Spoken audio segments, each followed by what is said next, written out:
নুনুল কলামি ওয়া মা ইয়াসতুরুন, কলমের কসম, কলম যা যা লিখেছে তার কসম। অর্থাৎ কলম দিয়ে আসমানের কথা লিখলো, আসমানের কসম। কলম দিয়ে জমিনের কথা লিখলো, জমিনের কসম। কলম দিয়ে পাহাড়ের কথা লিখলো, পাহাড়ের কসম। কলম দিয়া সমুদ্রের কথা লিখলো, সমুদ্রের কসম। কলম দিয়া গোটা জমিনের কথা লিখলো, জমিনের কসম। অথচ অন্যান্য সময় আল্লাহ পাক কসম খায় আশ-শামসি ওয়া দুহাহা, এক একটা জিনিসের কসম খায়। আল কমারি ইদা তালাহা, ওয়ান নাহারি ইদা জাল্লাহা, ওয়াল লাইলি ইদা ইয়াগশাহা, ওয়াস সামাই ওয়া মা বানাহা, ওয়াল আরদি ওয়া মা তাহাহা, ওয়া নাফসিন ওয়া মা সাওয়াহা। কখনো কখনো আল্লাহ পাক বলেন ওয়াল আদিয়াতি দবহা, ফাল মুরিয়াতি কদহা, ফাল মুগীরাতি সুবহা। আল্লাহ পাক কখনো কখনো বলেন ওয়াল ফজর ওয়া লায়ালিন আশর। এক এক সময় এক একটা জিনিসের কসম আমার আল্লাহ পাক রব্বুল আলামিন খান। এই জায়গাটায় এসে আল্লাহ পাক গোটা দুনিয়ার কসম খেয়ে নিলেন কেন? বলে মানুষরা আল্লাহ পাক রব্বুল আলামিনের পয়গম্বর মুহাম্মদুর রাসূলুল্লাহ সাল্লাল্লাহু আলাইহি ওয়াসাল্লামকে মাজনুন বলে। আমার আল্লাহ বলে যেই নবীকে তারা পাগল বলে, আমি আল্লাহ তাদের কথার জবাব দেওয়ার জন্য আসমান আর জমিন গোটা দুনিয়ার সাক্ষী নিয়ে বললাম মা আনতা বিনি'মাতি রাব্বিকা বিমাজনুন। আপনাকে যারা পাগল বলে হে পয়গম্বর, আপনার রবের দয়ায় আপনি পাগল না। যারা আপনাকে পাগল বলে তারা পাগল, তাদের বাপ দাদা 14 গোষ্ঠী পাগল।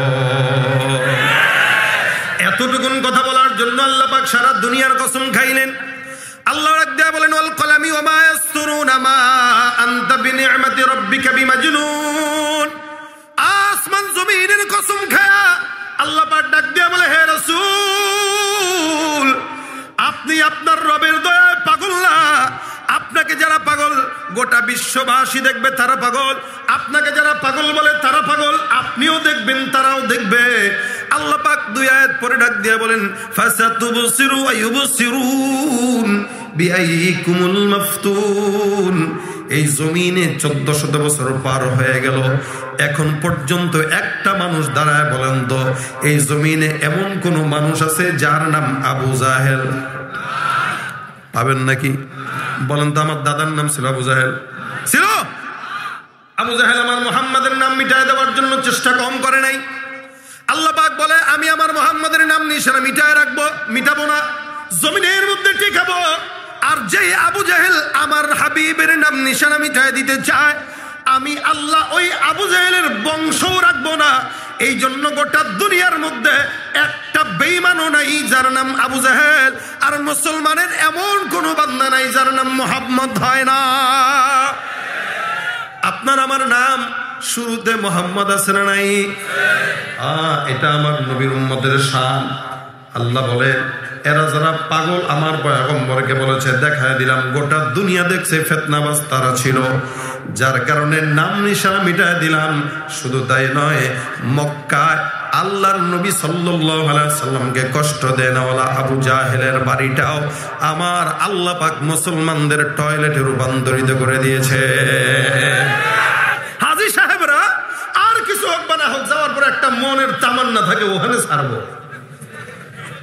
আমি গতবার হারাম থেকে বেরোচ্ছি, এক মুরব্বী খুব বুড়া লাঠি একটা নিয়ে দৌড়ায় দৌড়ায় যেতেছে। আমাকে বাবা বাবা বাবা আবু জাহেলের বাসাটা কোন জায়গায়? আবু জাহেলের বাসাটা দরকার। আমি কাকা চাপছেনি, হাসি দিয়া কয় খুব ইচ্ছা, যতক্ষণ না ছাড়বো ততক্ষণ কোনো জায়গায় করবো না।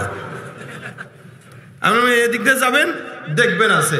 আবু জাহেল রাসূলকে কষ্ট দিল, যার কারণে গোটা বিশ্বের কত প্রকার কত মানুষ সবগুলারটা ওখানেই ছাড়ে। আপনাদেরকেও যেন আল্লাহ পাক ছাড়ার তৌফিক দেয়। আর যদি কবরটা কোনো মতে বদরে দেখে তাহলে তো কোনো কথাই নাই। আমি ওখানে শহীদদের কবর জিয়ারতের সময় সাহাবাদের দেখি একজন লোক দাড়ি নাই, ও কবর যেখানে চিহ্ন তো নাই, বলে যে এই জায়গায় ওখানে যায় লাফানো শুরু করছে, পাড়া দেয়।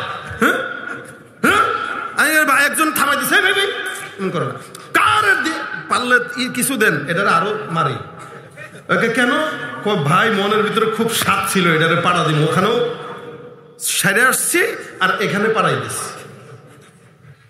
কতটা আল্লাহ পাক মানুষের কাছে নিম্ন চোখের বানাইছে, মরে যাওয়ার পরেও শান্তি হয় নাই।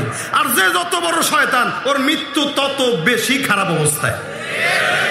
আবু জাহেল মরছে কারাতে, ছোট্ট দুইটা রাতে, ছোট্ট ছোট্ট দুইটা, যেগুলারে যুদ্ধের ময়দানে যেগুলো গেছে ই করে চালাকি করে গেছে। হুজুর আমার নেন, এই যে আমি বড় না। রাসূল আরে কি অবস্থা, যায় কয় আবু জাহেল কোনটা? কি করবা? একটু হিসাব নিকাশ আছে। এতটুকুন বাচ্চা বলতেছে আবু জাহেল কোনটা? হিসাব আছে। তুমি কি হিসাব দিবা? আরে দেখান না কোনটা। ও যে ঘোড়ার উপরে দাঁড়ায় বসে রয়েছে ওইটা, এইটা এই ভাই চল, তুই আর আমি আছি, তুই একাই হতো, আর কাউরে লাগে নাকি? ওটা শয়তানে মারতে। আল্লাহু আকবার কয় না? শোনেন, এই যাবৎ পর্যন্ত ইসলামের যত বিজয় হয়েছে, টাকা দিয়া, বোম দিয়া, বিমান দিয়া, কামান দিয়া কোনো বিজয় নয়। মুসলমানের সবচেয়ে বড় হাতিয়ার তার ইমানের হাতিয়ার, ঠিক কিনা বলে?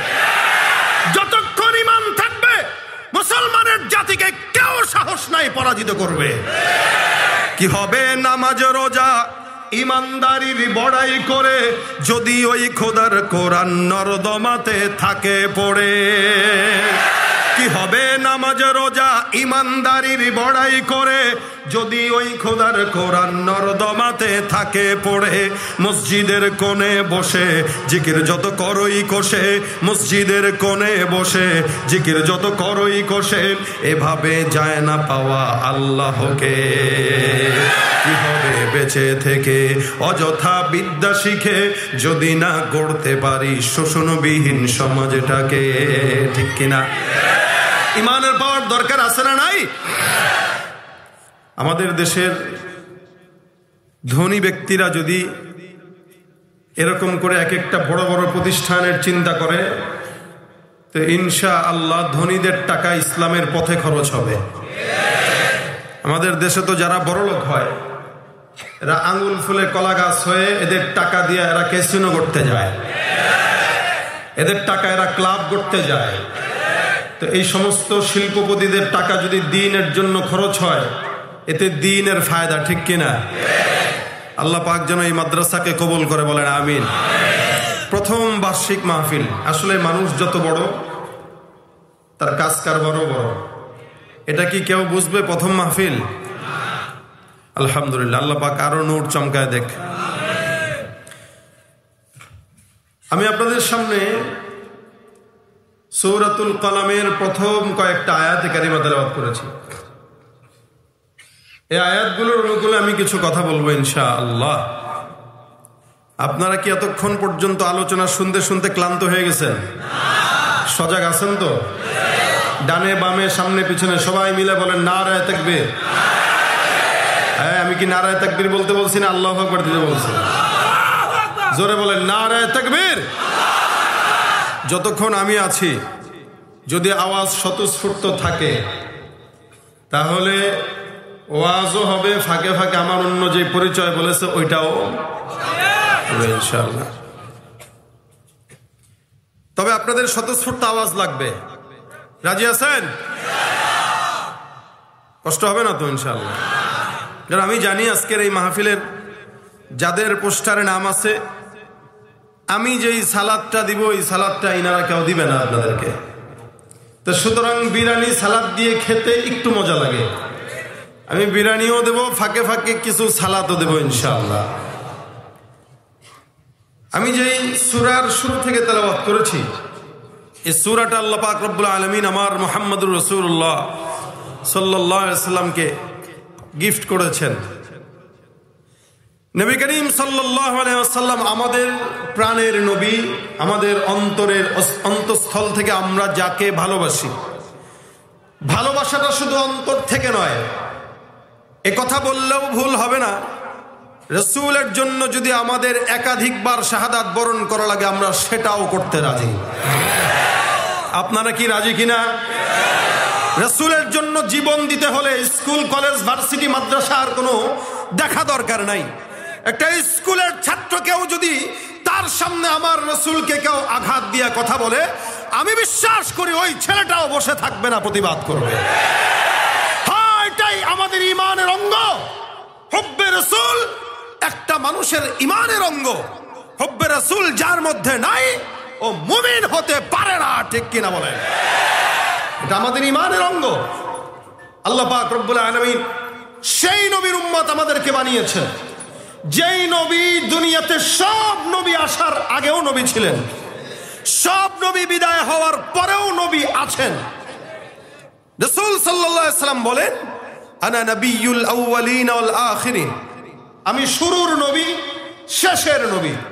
নির্বাচন হয়েছেন সবার আগে, এসেছেন সবার পরে। আল্লাহ পাক সবার আগে দুনিয়াতে নির্বাচন করেছেন। প্রধান বক্তার নাম থাকে উপরে, কিন্তু বসে সবার পরে। এই নিজাম শিখলেন কোথায়? বলে আল্লাহ পাক শিখাইছেন। আল্লাহ পাক তো আমার রাসূলের নাম নির্বাচন করেছেন সবার আগে, কিন্তু নবীকে পাঠাইছেন সবার পরে। কেন? প্রধান বক্তা আগে বসলে দাম নাই, পরেই বসতে হয়। কিন্তু মাহফিলে আসরের পরেও বয়ান চলে কি চলে না? জোহরের পরেও অনেক জায়গায় চলে, আসরের পরেও চলে, মাগরিবের পরেও চলে, এশার পরেও চলে। কিন্তু আসরের পরে যিনি বয়ান করেন তার কাছে লোক তেমন থাকে না, সংখ্যা কম। মাগরিবের পরে যিনি আসেন তার সংখ্যা আরেকটু বাড়ে, এশার পরে যিনি হয় তারটা আরেকটু বাড়ে, লাস্টে যে হয় যা আসার সব চলে আসে। আসরের পরের বক্তা আর প্রধান বক্তার আলোচনায় মানুষের সমাগমে পার্থক্য আছে না নাই? এটা হলো প্রধান বক্তার সম্মান। আল্লাহ আমার নবীর নাম নির্বাচন করেছেন সবার আগে, যার কারণে প্রত্যেকটা জায়গায় রাসূলের নাম উঁচুতে। এমনকি জান্নাতেও আল্লাহ পাক সব গেটে গেটে, পাড়ায় পাড়ায়, জায়গায় জায়গায় আল্লাহর নামের সাথে আমার নবীর নামটা লাগিয়েছেন। আসছেন, নির্বাচন হয়েছেন সবার আগে, এসেছেন সবার পরে। সম্মান দিয়েছেন কত! রাসূল করিম সাল্লাল্লাহু আলাইহি সাল্লাম 40 বছর পর্যন্ত কোনো মানুষকে কিচ্ছু বলেন নাই। 40-এর পরে আল্লাহ দায়িত্ব দেওয়ার পরে বলা শুরু করলেন। অথচ 40 বছর পর্যন্ত সব মানুষেরা তাকে আল-আমিন বলতো, বিশ্বস্ততার প্রতীক। 40 বছর পরে আগে নবী করিম সাল্লাল্লাহু আলাইহি ওয়াসাল্লাম দাওয়াত দিবেন, কিভাবে দিবেন? তো আগে সাক্ষ্য নিচ্ছেন। বলো তো, আমি যদি বলি এই পাহাড়ের ওপারে শত্রু আছে, তখনকার জামানায় কেউ কোনো গুরুত্বপূর্ণ কথা বলতে গেলে সাফা পাহাড়ে উঠতো আর ডাকতো ইয়া সাবাহ। অর্থাৎ মানুষ বুঝতো যে গুরুত্বপূর্ণ কোনো কিছু আলোচনা হবে। নবী ডাকলেন, সব কাফেররা আসলেন। নবী বললেন, আগে কিন্তু বলেন নাই আমি যে নবী, এটা আগে বলেন নাই। আগে এটা বলেছেন, তোমরা বলো তো, আমি যদি বলি পাহাড়ের ওই কোনায় শত্রু আছে, বিশ্বাস করবা? সব কাফেররা এক বাক্যে জবাব দিল, হ্যাঁ অবশ্যই বিশ্বাস করব। কেন করব না? কারণ তোমাকে 40 বছর পর্যন্ত একটা মিথ্যা কথা বলতে শুনি নেই। নবী করিম সাল্লাল্লাহু আলাইহি ওয়াসাল্লাম আগে স্বীকারোক্তি নিলেন, এরপরে বললেন, হ্যাঁ আল্লাহ পাক আমাকে নবী বানিয়েছেন, তোমরা যদি আমাকে মানো, ইয়া আইয়ুহান নাস কুলু লা ইলাহা ইল্লাল্লাহ তুফলিহুন, তোমরা যদি আমাকে মানো তো সফল। এই কথা বললেন, সবাই নীরবতা, চুপচাপ। কে কি বলবে বুঝে আসতেছে না। এই মুহূর্তে হুট করে একজন বলে ফেললো, তাব্বাল্লাকা ইয়া মুহাম্মদ আলিহাদা দাউতানা, তোর ধ্বংস হোক। এই কথাটা যে বলল, ও বাহিরের লোক নয়, ও ঘরের লোক, অর্থাৎ নবীজির আপন চাচা আবু লাহাব। মনে রাখবেন, এই সময়েও যারাই আপনার বিরোধিতা করবে সে আপনার ঘরের লোক। ঘরের লোকটাই বিরোধিতা করে আগে, বাহিরের লোক করে না। ইসলাম মুসলমানের যত ক্ষতি করেছে ঘরের লোকরা করেছে, বাহিরের লোক করে নাই। মুসলমানের এখনো পর্যন্ত যারা ক্ষতি করছে, ইহুদি নাসারা তো প্রকাশ্যে ক্ষতি করবে, এটা তাদেরই ধর্ম, কিন্তু ইহুদি নাসারার এজেন্ডা হয়ে মুসলমানের ক্ষতি করছে একদল মুসলমান নামধারী মুনাফিক। ঠিক কিনা জোরে কও? এই জন্য ক্ষতি করে ঘরের লোক, বাহিরের লোক নয়। নবীর চাচা নবীকে বদদোয়া করেন, আল্লাহ বলেন তাব্বাল্লাকা বলেছে, আর আমি তো তাকে তাব্বাত দিয়েই দিলাম, তাব্বাত ইয়াদা আবি লাহাবি ওয়া তাব। শুধু তাকে নয়, তার যত সম্পদ, যত সন্তান, বিবি যা আছে সব কিছু আমি ধ্বংস করে দিলাম। নবী আপনাকে গালি দেয়, ও হুঁশ পায় নাই কাকে গালি দিল। দেখেন আল্লাহ পাক রব্বুল আলামিনের হাবিবকে এ কথা বলার পরে কেউ কেউ পাগল, কেউ কেউ বিভিন্ন নাম দিয়া রাসূলকে গালি দেন। আল্লাহ পাক আল্লাহ হয়ে হাবিবকে গালি দিচ্ছে, এটা কি আল্লাহ পাক পছন্দ করবেন? আল্লাহ পাক সূরা নাজিল করেন, নুন ওয়াল কলামি ওয়া মা ইয়াসতুরুন। আল্লাহ পাক বলেন কসম কলমের, কলম যা যা লিখলো তার। কলমের কসম, কলম যা যা লিখলো তার কসম। অর্থাৎ আল্লাহ পাক এই জমিন সৃষ্টি করার আগে একটা কলম সৃষ্টি করেছেন। ইন্না আউওয়ালা মা খালাকাল্লাহুল কলম সুম্মা ক্বালা লাহু উকতুব ফাজারা ফি তিলকা সাআতি কাইনুন ইলা ইয়াউমিল কিয়ামাহ। আল্লাহ পাক রব্বুল আলামিন কলমটা দিয়ে সব তাকদীর লিখেছেন। হ্যাঁ, আপনার তাকদীরে যতটুকু আপনি সম্পদ অর্জন করবেন লেখা আছে, সারা দুনিয়ার মানুষ যদি মিলে আপনাকে বড়লোক বানাতে চায় ততটুকুই পাবেন যতটুকু আল্লাহ লিখেছে। এর চেয়ে বেশি সম্ভব অথবা এর চেয়ে কম সম্ভব? আল্লাহ পাক সব লিখে রাখছেন। কলমের জবানও বন্ধ হয়ে গেছে, কিয়ামত পর্যন্ত কলম আর নতুন কিছু লিখবে না। অর্থাৎ তাকদীর যা, এটা আল্লাহ পাক সব লিখে রেখেছেন। আল্লাহ বলেন নুনুল কলামি ওয়া মা ইয়াসতুরুন। কলমের কসম, কলম যা যা লিখেছে তার কসম। অর্থাৎ কলম দিয়ে আসমানের কথা লিখলো, আসমানের কসম। কলম দিয়ে জমিনের কথা লিখলো, জমিনের কসম। কলম দিয়ে পাহাড়ের কথা লিখলো, পাহাড়ের কসম। কলম দিয়া সমুদ্রের কথা লিখলো, সমুদ্রের কসম। কলম দিয়া গোটা জমিনের কথা লিখলো, জমিনের কসম। অথচ অন্যান্য সময় আল্লাহ পাক কসম খায় অশ-শামসি ওয়া দুহাহা, এক একটা জিনিসের কসম খায়। ওয়াল কমারি ইদা তালাহা ওয়ান নাহারি ইদা জাল্লাহা ওয়াল লাইলি ইদা ইয়াগশাহা ওয়াস সামাই ওয়া মা বানাহা ওয়াল আরদি ওয়া মা তাহাহা ওয়া নাফসিন ওয়া মা সাওয়াহা। কখনো কখনো আল্লাহ পাক বলেন ওয়াল আদিয়াতি দবহা ফাল মুরিয়াতি কদহা ফাল মুগীরাতি সুবহা। আল্লাহ পাক কখনো কখনো বলেন ওয়াল ফজর ওয়া লায়ালিন আশর। এক এক সময় এক একটা জিনিসের কসম আমার আল্লাহ পাক রব্বুল আলামিন খান।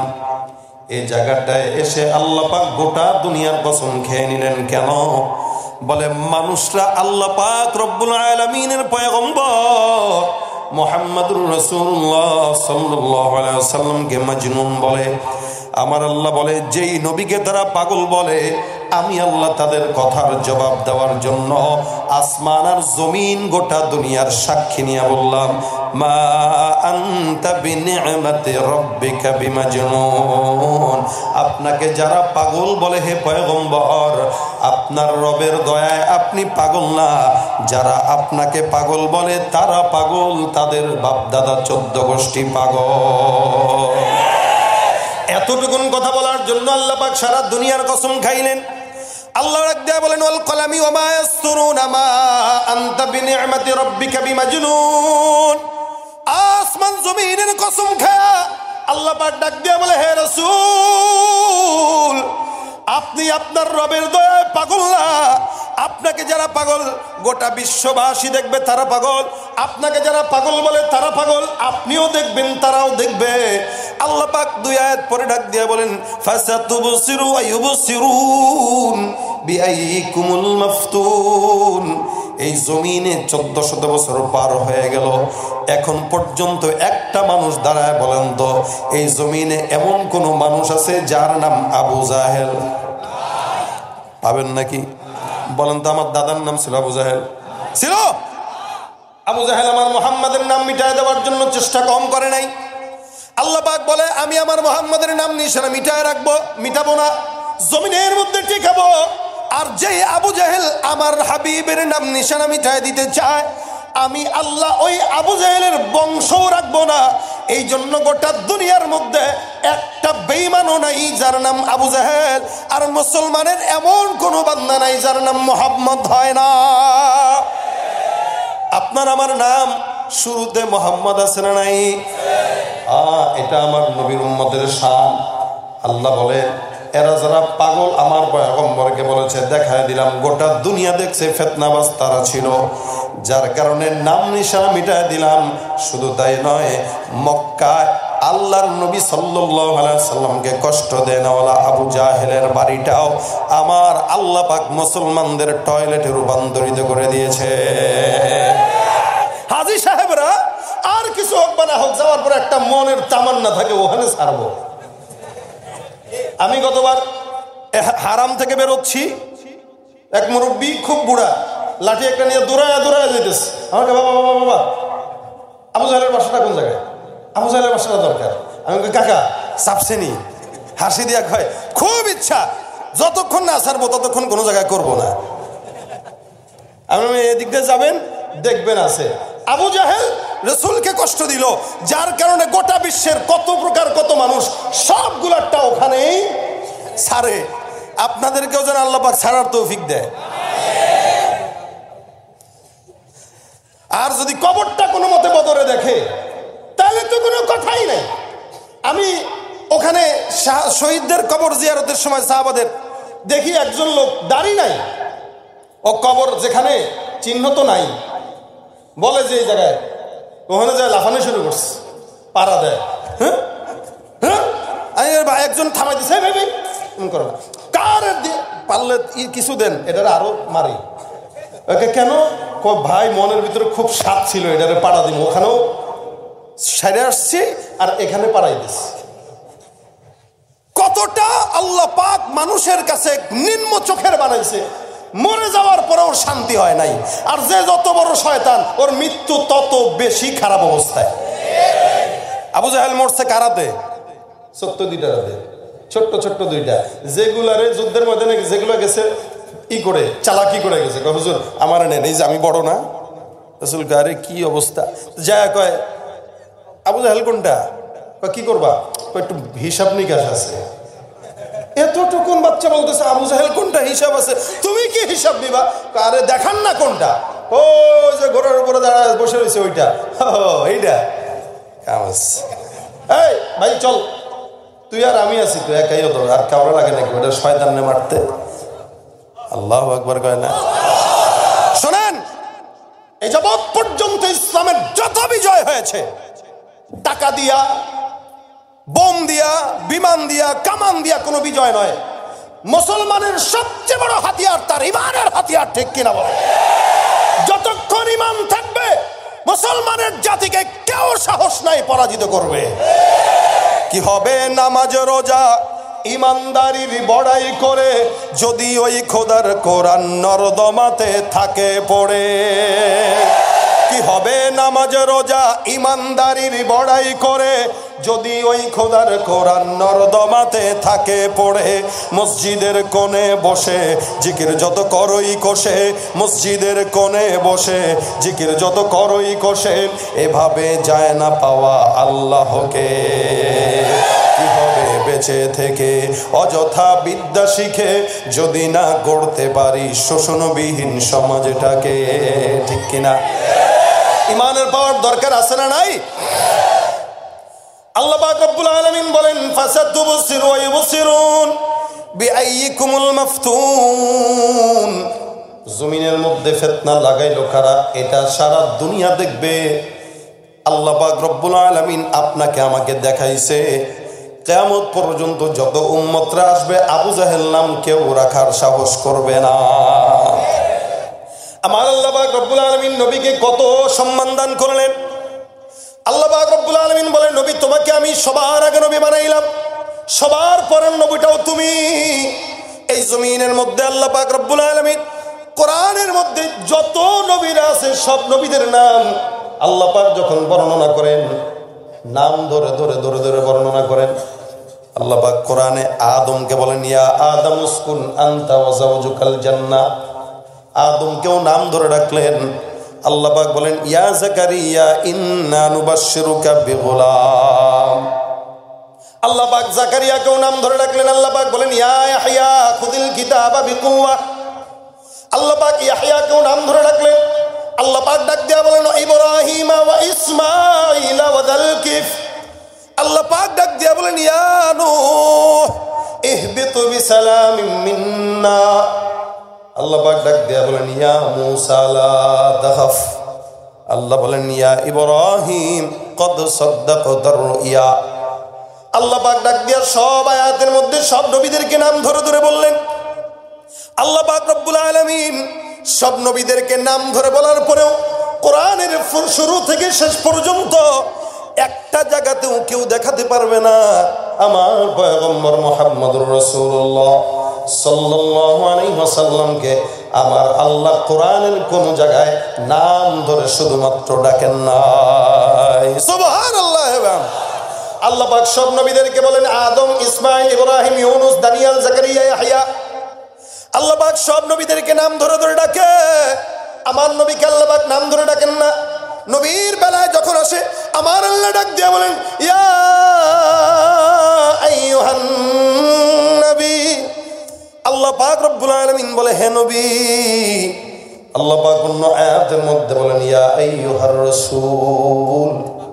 আল্লাহ পাক আমার নবীকে নবী বলে ডেকেছেন, রাসূল বলে ডেকেছেন, কিন্তু নাম ধরে ডাকেন নাই।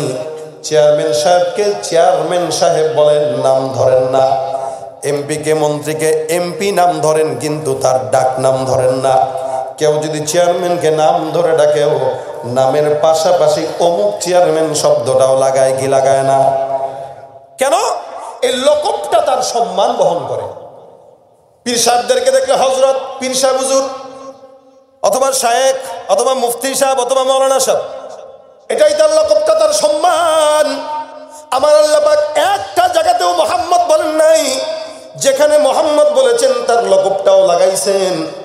আল্লাহ পাক যখন ডাকার প্রয়োজনীয়তা অবলম্বন করলেন তখন বললেন ইয়া আইয়ুহান নবী, ইয়া আইয়ুহার রাসূল। কখনো কখনো আমার পয়গম্বর ঘুমায়, আমার আল্লাহ ডাক দিয়া বলেন ইয়া আইয়ুহাল মুজাম্মিল। আল্লাহর নবী চাদর গায়ে দিয়া ঘুমাইতেছে, আমার আল্লাহ ডাক দিয়া বলে হে চাদরওয়ালা, ইয়া আইয়ুহাল মুদাসসির। কখনো কখনো বলেন আল্লাহ পাক বলেন তাহা মা আনজালনা আলাইকাল কুরআনা লিতাশকা। আল্লাহ পাক রব্বুল আলামিন যদিও কখনো কখনো বলেছেন, কিন্তু তার লকবটা বলেছেন, বলেন লাকাদ কানা লাকুম ফি রাসূলিল্লাহি উসওয়াতুন হাসানাহ। এখানে আল্লাহ পাক রাসূলটাও লাগাইলেন। আল্লাহ পাক অন্য আয়াতে বলেন ওমা মুহাম্মাদুন ইল্লা রাসূল। মুহাম্মদটাও যদি উল্লেখ করেছেন, মুহাম্মদের পাশাপাশি রাসূল শব্দটাও লাগাইছেন।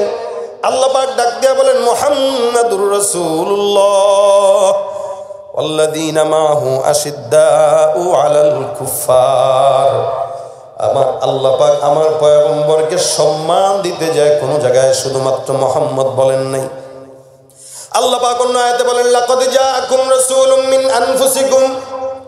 এখানেও আল্লাহ পাক রাসূল লাগাইলেন। অন্য আয়াতে বলেন ওমা আরসালনাকা ইল্লা রাহমাতাল লিল আলামিন। আল্লাহ পাক অন্য জায়গায় বলেন মা কানা মুহাম্মাদুন আবা আহাদিন মির রিজালিকুম ওয়ালাকির রাসূলুল্লাহ ওয়া খাতামান নবিয়্যিন। আল্লাহু আকবার, আল্লাহ। এখানে আল্লাহ পাক আমার পয়গম্বরের দুইটা পরিচয় তুলে ধরলেন। এক নাম্বার পরিচয় হলো আল্লাহ পাক ডাক দিয়া বলেন মুহাম্মদ তোমাদের কোনো পুরুষের পিতা নয়।